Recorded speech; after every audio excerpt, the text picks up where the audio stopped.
had such a good reading month. In July, I read the most amount of books I've ever read. I read 7 for the 7th month of the year. In honor of it now being August, my house is so hot today. I am dying. I am like reflecting red because I'm so hot, so I apologize for that. In other news, I'm not the biggest summer fan. I enjoy summer, but fall is 1 month away. And at the beginning of July, I was like, oh my gosh, everyone's talking about fall. I'm so annoyed. Let's enjoy summer. Nope, I agree. It is too hot. The UV is too high. I'm ready for fall. I'm ready for fall books and I'm ready for fall vibes. But that being said, we still have a whole another month of summer. August is still summer. It is still hot and we have a lot of good books. So I'm going to talk about the books I read in July, books I'm going to read in August, and review everything and chat about it like I always do. So let's hop right into it. The first book I read in July was Kingdom of Ash, which is the very last book of the Throne of Glass series. Oh my gosh, this series is life-changing. I have it right here displayed.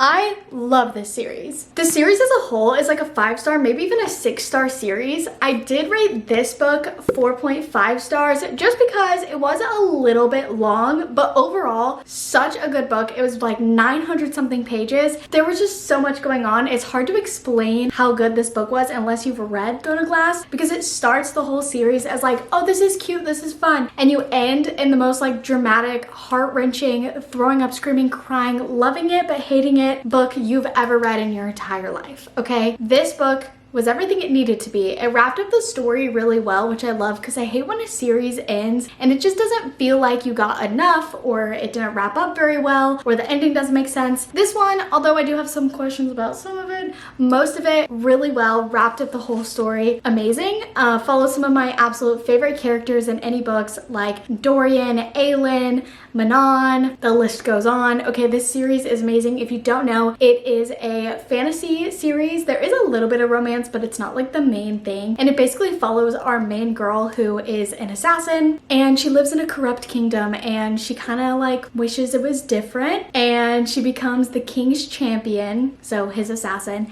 And the whole first book is like trials, and then it just goes absolutely crazy from there. Okay, you get introduced to like fae and magic and all this stuff. Magic's banned at the beginning, and it is truly a masterpiece, okay? I could talk about this for ages. I won't bore you. I have a whole 2-part Throne of Glass reading video, so you guys can just go watch those if you want to hear about this book. Then I read Powerful and Reckless. I love this series so much. To go from that to this is such a good palate cleanser, but still keeping in that fun like romantasy genre, still having like powers and trials. And okay, let's just review individually. Powerful, 4 stars, amazing. I'm actually low-key like, wait, 4.5 stars? I don't know. It was so good. It follows Adina, who is kind of a side character. It's our main character's best friend in the first book, and without spoiling the first book, a bunch of stuff happens with Adina, and this kind of goes back in time. And I've heard people even doing like a tandem read with Powerless, because they do happen at the same time. About halfway through Powerless, this one picks up, and it's a little bit of a love story. You have no idea this is going on when you read Powerless because she is like a side character. This book spoke to me on so many levels. It's only 200 pages. It's a little novella. I loved it. Like, best novella I've ever read. I related to Adina in a lot of ways. It's all about her being like a lover, not a fighter, to girls who have softer dreams, and it's just so beautifully written, but also still fun, light, and easy. Then we have Reckless. I actually really enjoyed Reckless. I know that it dragged on a bit. It wasn't very plot driven, but I just love Kai and Peyton, who are 2 main characters from Powerless, and this follows their story further along where he's like chasing after her. He's the enforcer. She is a girl who's an ordinary, which means she has no powers. He has powers. But it's really fun because they go to this other town essentially where he only has powers if he's surrounded by people with powers, because he can draw from other people's powers. Well, Kai in this town is in a town of ordinaries, which makes him ordinary because he has no one to pull powers from. Oh, that eats. That hits. I love that. It's kind of like a little chasing each other around the whole movie, and then the end has like a really good plot twist. At least I thought it was a good plot twist. I did not see that coming. I cried. I screamed. Okay, it was so good. I can't wait for the 3rd book. That's like, That is going to be my most anticipated release of next year. I did rate it 4 stars. It wasn't quite as good as Powerless. Like I said, dragged down a little bit at some points in the book, but overall, really good. I enjoyed it. Fun, light, but still romantic-y. Then I went ahead and finished the Ruin and Rising book from the Shadow and Bone series. This is also the same author who writes Six of Crows. I'll talk about Six of Crows here in a second. I did do a whole video, like reading series for a week where you can hear me talk about these next few books, but to summarize, this book is about a girl. Wait, what even is her name? Alina? Everyone's names are so similar in all the fantasy books, I get them mixed up. Alina is just like your average girl. She's in the army, and this is what's known as the Grishaverse. So Grisha kind of have powers. It's a really interesting power system, that the way that it works. There's like fabricators and I forget what all the other ones are called, but all these different types of Grishas who have different types of powers. But actually the people with powers are kind of like less than. So they're in the second army. They're led by this man, the Darkling. Alina gets pulled to the side by the Darkling. I don't remember exactly how it goes down in the first book, but basically she's what's known as a sun summoner. They've been waiting like hundreds of years for the sun summoner to come save them all, because there's this thing called the Fold, which you can't go through without like dying. It's complete darkness. Long story short, it follows Alina and her best friend, freaking what's his name, because I hate him so much, Mac or something, I don't know. I instantly just forgot his name. Mal. Ugh. So this book was a little bit of a letdown for me. I rated it 3 stars. The way that this wrapped up the entire series, which the series is a 3, it was pretty good. It kind of got me into reading. It has a good like plot, but I feel like it wasn't executed quite well. A lot of like, we're gonna go do this, and then not a lot of time spent doing the thing they said they were gonna do. There's like one chapter that summarizes the entire fight of the Darkling and Alina, who we've been following their fight like 3 books now, and it ends in 1 chapter. Little bit of a letdown, but I love the Grisha and the universe and all that, so I still enjoyed the book. I also picked it up I was about halfway through, and I hadn't read it in like a year and a half, so I had soft DNF'd it. Finished it. Basically, I didn't love it. I didn't hate it. It was like kind of a whatever book. I'm excited to watch the show. I did skip through the show, through the Six of Crows part the first time watching it, but now that I've read Six of Crows, I'm gonna rewatch the show. Okay, so then speaking of, I have such a disappointing review for all the people who love Six of Crows by the same author. I don't even know where to start with this book. It's 3 stars. It's not the worst book I've ever read. It was entertaining, enjoyable, whatever, but also not. It was like good and bad at the same time. It wasn't for me, but it was a really well-written book. The characters were well-written. The plot was well-written, I guess. It's a fun idea. It's just not for me. It's a crime heist of a kind of like found family. They're in a gang. They're all criminals, but they're criminals because they're trying to survive. They're also all teenagers, which is, okay, don't even get me started on that. I aged them up, okay? They should be in their 20s at least. Anyways, they kind of are in this like gang. They have Grisha in this as part of the Grishaverse. They go on this heist. It's like a impossible heist, and it takes them this long in the book to get to the heist. Okay, this book is a lot more, I feel like, character driven. It talks a lot about the characters, who they are and why they are and how they got to know each other by doing this thing where it's like, I'm this character, we're doing this, and here's like the main plot line. But within each chapter, because each chapter is kind of from that person's point of view, it's third point of view, I'm pretty sure, but it each follows a different character. It'll go from present tense of what they're doing to past tense of like why they are the way they are, and I just don't like that. It doesn't hit for me, and I also don't like crime heists, so I probably shouldn't have even read this book, but I didn't know what it was about. It also is kind of fun though, because there's like 4 parts. So as soon as you're like, oh my gosh, this book is so long, it gets to a new part, which is kind of fun, but it felt so long. I feel like it was never ending. I had to audiobook a good amount of it to even finish it. But the reason I'm not giving it less than a 3 stars, because I think for the right person, this is a great book. It's well written, it's well developed, it's fun, but it's just not for me. Then I read The Cruel Prince. This is so hyped, so I was nervous to read it. It's very different. It's YA, and it reads YA. It's very light, very easy to follow. It felt a little too kiddish. Like the character is supposed to be about 17. Once again, I like to up that in my head, but it's giving like 10-year-old, like middle school, until you get towards the end. Once you get towards the end, maybe like 60-70% through the book, it picks up, it's good, it eats. I rated it something, I think 3 stars, maybe 4, 3.5 stars, because it was very childish and lighthearted, which I don't love, but I also don't hate. It was like a good palate cleanser while still being fun, and I am really excited to continue the series. I heard it just gets better from here. I just didn't necessarily connect with the main character, and I haven't even described what this book is about. yeah, let me describe it. So we follow our main character Jude, who is like a human, and the first chapter of the book, this guy comes in, kills her parents, and is like, you're all coming with me. So her sister is actually her half-sister. Her mother and this random guy that killed her parents had a kid, and I forgot that girl's name, V. And then V has two younger sisters, which is Jude and something with a T.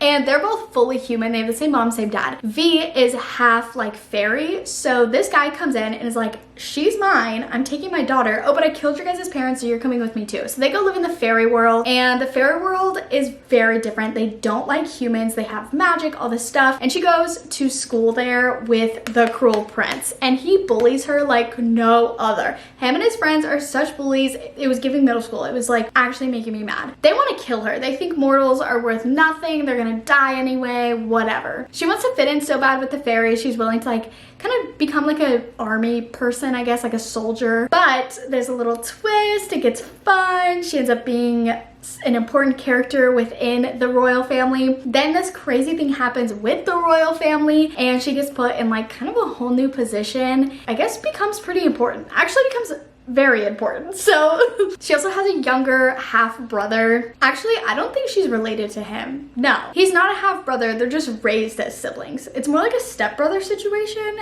Anyways, he's a lot younger and he becomes important later in the story as well. So it's kind of fun. There's a lot of different fun dynamics, different than anything I've read. It's a lot more like lighthearted, silly fun, and I would highly recommend it. It's not the best book I've ever read, but it was like really fun to read. And then I followed that by the best book I've ever read in my entire life. Well, it's definitely up there. It's my favorite book of the year so far. Fourth Wing. This is one of those books that is so hyped, you're so scared it's gonna suck and it's not gonna be it for you. This was it for me. If you like ACOTAR, if you like Throne of Glass, let's just go back. If you like ACOTAR vibes, yes, but with dragons. They're not 500 years old, but it eats. They have dragons. They bond with their dragons. Violet goes to this school to become a writer, which is super sketchy, but her mom is like in charge of the school. And so she's like, you're not gonna be a scholar or whatever it's called. You're gonna be a writer. So you have to walk across this thing that like kills so many people, and that's just to get into the school. And it's like really high up and there's wind, and if you slip and fall, you just die. So she starts by doing that, and then she like has this huge personal growth throughout the book of kind of becoming who she's meant to be, who she really is, and like defying maybe what her dad thought she would be, what her mom thought she would be, and kind of battling, kind of becoming what her mom wanted her to be, but without doing it for her mom. It's really there's a lot of complex relationships, which I love. And then there is the main love interest. Oh my gosh. Okay, there are two main love interests technically. There's a little bit of like I wouldn't even call it a love triangle, but anyways, you'll just have to read it and see, because oh my gosh, this book is so good. 5 stars. I love the dragons and the way that the bonding works. You like can talk to your dragon and your dragon only. There's a plot twist with her and the dragons, which like breaks all the rules. It's like she does a lot of rule breaking. It's giving kind of Chosen One, but I don't really know where it's going. There is a second book that I haven't read yet. I love it. And then Xaden is like the main guy character, and he is he is everything I want in a book boyfriend and a fantasy book. Yes, yes, and yes. Everything, yes. This book lives up to the hype if this is your kind of thing. It's got a good amount of plot and romance, lots of character development. It's amazing. I can't stop thinking about it, and I'm very excited to start the second one. So those are all the books I read in July. I think overall it was honestly a really good reading month. I tried to get out there and like read a lot of the popular books and get my opinions on them. So let's just jump into my August TBR. It's gonna be summer fun books. It's also gonna be romantasy because that's my go-to genre. So let's start with the 2 books I'm in the middle of right now. First is Crescent City. I'm on about page 200. I'm doing it on audiobook, and that I think is the only way I could get through it. I'm trying to read along as well, but there's so much going on and I have no idea what's going on. Like, I'm so far in to have no clue what's happening. I have a general idea. We follow our main character Bryce. It's urban fantasy. It's kind of like a crime, what do they call this? Like mystery, like you have to solve the crime basically. So the first like 100 pages is just world building, and you're like, what is going on? Like, it's reminiscent of other Sarah J Maas books, like there's fae and stuff, but it's also very different. There's like werewolves and lots of other characters, and there's like these different houses, which is why this is House of Earth and Blood, and now I finally understand what that means. I don't know, it's complex, there's politics, I don't really know what's going on. Then there's like archangels, and like I just still don't know. I still don't really know what's going on. Basically, we're trying to solve this murder and figure out what the heck is going on. And we're following Bryce. She's like a party girl, but she's half fae. And I don't even know. Don't ask me. I couldn't tell you what I'm reading, but I know what I'm reading, you know? So audiobook is my best friend right now. I'm probably gonna finish this today. It is better than the movies. I am so pleasantly surprised by this book so far. I have less than 100 pages left, and I'm like, giggling, kicking my feet. I don't normally like just romance books. No fantasy. This is very real life. It's high school. But oh my gosh, I love this book. I don't know what it is about this. There must be crack in the pages, but the way it is written is perfect for me. The characters, perfect for me. The way it's going, perfect for me. This is just made for me, okay? It is better than the movies. It's great. I had low expectations going into it since I don't normally like romance, and it's not trying to be anything that it isn't. It's very cheesy romance. It has a lot of like modern language in it, which can be sometimes hard to read, but I think she actually does a really good job of putting it in there. That's all I have to say. You'll have to hear my review after I finish it at the end of August. Then, as this has been on my TBR all summer, we have The Summer of Broken Rules. I'm hoping that this also lives up to expectations. Actually, wait, I have no expectations. I'm hoping that this is good. Obviously, why would I hope it's bad? What am I trying to say here?